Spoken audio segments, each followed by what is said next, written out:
Hi, everybody. Dan Illman, Mike here, taking a look at the DRF race of the day for Wednesday, August the 7th. Race number 8 at Saratoga. Let's throw up the field for the Johnstone Mile Handicap.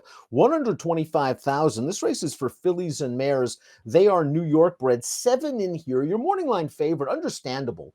The number 2 Sterling Silver has run very well in graded stakes races in the past, but her recent form is questionable, and now she has to stretch out to a distance where it may not be her best. Yeah, distance might be a little bit of a question here. She did get a good post here towards the inside, Dan. She doesn't have a lot of speed, but there's a chance they go in front of her to set this thing up. For her, good race probably makes her too tough, but there are questions. Let's throw up the Timeform US pace projector because Sterling Silver stretching out, probably likely to be where Timeform US has her in mid-pack and trying to save ground. You'll note the configuration of the track. It's the mile shoot at Saratoga, so it's a pretty strong left-handed turn. You don't want to be forced too wide. Smoking Hot Kitty has a lot of early speed. She's in very good form. I expect her to get to the top. I can see her making the lead in here, too. I don't think they want to change too much here as they step her up in class one more time. There are horses that can go with her, Dan. Don't be surprised if this pace gets a little competitive.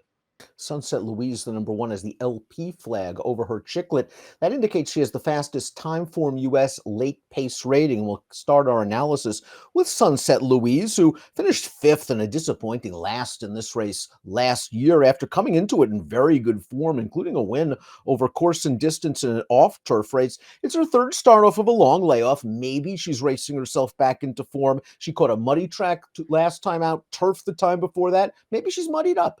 Maybe she is. In general, though, she really seems to like a wet track. So I'm not really sure what to make of her recent form. Yeah, I was a big fan of hers early on as a 3-year-old. I thought there was a chance that she was going to be really tough in these state bred stakes races going forward. That hasn't happened for her. So we'll see if she can just sort of take a step forward here, 3rd off the layoff, and run her A race. She's got a race or two that gives her a chance, but her recent form's not great. She was listed as a scratch sick 12 days ago. We'll see if Sunset Louise appreciates cutting back in distance. I think that could really help her out. The Deuce Sterling Silver, conversely, is going to stretch out in distance, and she just didn't do much last time out in the Honorable Miss. She was wired by a good horse in Spirit Wind. Sterling Silver just sat in the back, came to the outside, and was one-paced in the stretch. I think Bill Mott's just hoping that the class relief is what gets her back to the winner's circle. Yeah, fair enough. We'll see. I don't know how much you're supposed to really worry about the mile, Dan. I mean, she is more of a closing sprinter, but she's run well going, beyond a mile in the past, as infrequently as they do it. She didn't do anything last time. You don't have to be disappointed in that effort, Dan. I'm more curious to see what she does because I didn't think she ran well two back. They took the class relief with her in the Dance and Renee. She didn't have a great setup there, but she didn't run well in there. I don't know how she was in second. I wonder if she's tailing off at the wrong time here. Smoking Hot Kitty is in good form right now. She's won her last 2 by open lengths, including this race earlier in the Saratoga meet. This is a second-level allowance for New York breds. She went right to the front, and she is putting the boots to them right now. She's going to win by almost 7 lengths, and she earns a career-best 88 buyer. Can't be coming into this race in any better form. Yeah, this is 4 in a row on dirt for her that we're watching right now. She'll look to make it 5 as they move her up in class one more time. Not an easy thing to do, Dan, what she's been doing recently as she went right through her state bred conditions in her last 2 starts.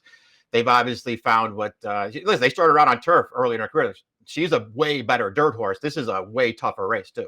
Maggie's Palace, the number 4, is facing a pretty tough ask. This is a 3-year-old filly taking on Elders. She's coming into the race the right way. Here's a win in her most recent start during the Belmont at the Big A meet.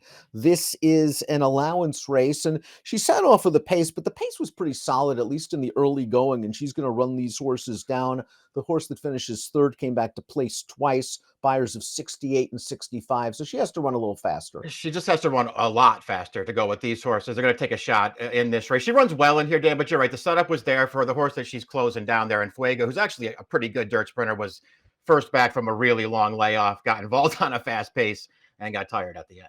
Bustin Bay, the number 5, is another horse making her 3rd start off of a layoff. This is a shorter layoff than the number 1, but I wonder if the 2 starts this form cycle just haven't worked out for 1 1/8. I just she ran pretty well in the critical eye. Maybe that distance is a little far. And then the 5.5 furlongs last time out against a tough allowance field. I think that little distance was a little too short, so maybe it's just right here. Yeah, that's really hard to do anyway. Cutting back from 9 furlongs to 5.5. I know she was main track only in that race, getting in, so that was a positive. But that's a really hard thing to do. I don't want to be too hard on her for that. She's run well at 9 furlongs in the past, Dan, but I don't think that's her best distance either. I think this is probably more along the lines of the distance she wants to run. The mile out of the chute, she's got speed to be forward, but she doesn't need the lead. And she has a race or two that gives her a real chance in here. She's going to be a fair price. Irad Ortiz reunites with Buston Bay. Irad's won the last 2 times he piloted Buston Bay. Cupid's Heart is the number 6 coming into this race off a win going 7/8 of a mile. This was a pretty good performance, Mike.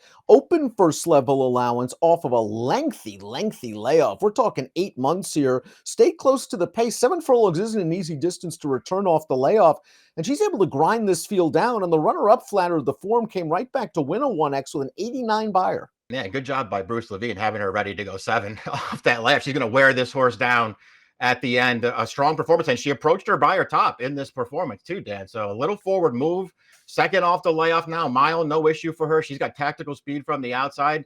I mean, in some ways, and listen, the horse that's the morning line favorite towards the inside, Sterling Silver, she's the horse to beat in here. She has the best overall running lines, but this horse is super dangerous in this race. Echo in Eternity completes this field, kind of double jumping in class off of this victory. First level allowance against New York breds. It was earlier in the meet about 2 weeks ago, and Echo in Eternity handles the mile just fine. It's a good distance for her. I think this was the right field for her this day, so she's going to have to prove it against tougher competition. Yeah, this isn't a super strong N1X field. She runs well in here. She handles course and distance, obviously. This was a little step forward. She has to improve a lot now as they move her up into a stakes race. Go in Eternity, just grinding them down late to get up earlier in the Saratoga meet. Before we get to our top selections, please click the subscribe button on the Daily Racing Form YouTube channel for the latest DRF videos. Let's take a look at our top picks for the Johnstone Mile. You're going with Buston Bay, and this is a horse that just looks a little bit dirtied up, and she is a hard-hitting back class master. I thought that maybe this is the right kind of race for a horse like her, Dan. I don't trust Sterling Silver in her recent form at a short price. So I just want to try to beat her going a mile, and we'll see what happens with the 6 in this race. Cupid's Heart sort of stepping up in class. I respect her, but I wanted to try to beat the 2 favorites. I'll do it with the 5.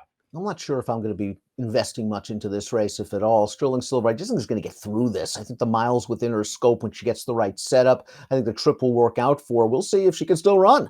I think the 3 is the other horse I'm going to use because she might have a little bit of a pace edge if she can break out of there. And in the form she is right now, if she controls the pace and backs down the fractions, she could be tough to catch. 5-2-6-3 for Mike, 2-3-6-7 for me. It's the Johnstone Mile, the Wednesday DRF race of the day, the 8th at the Spa.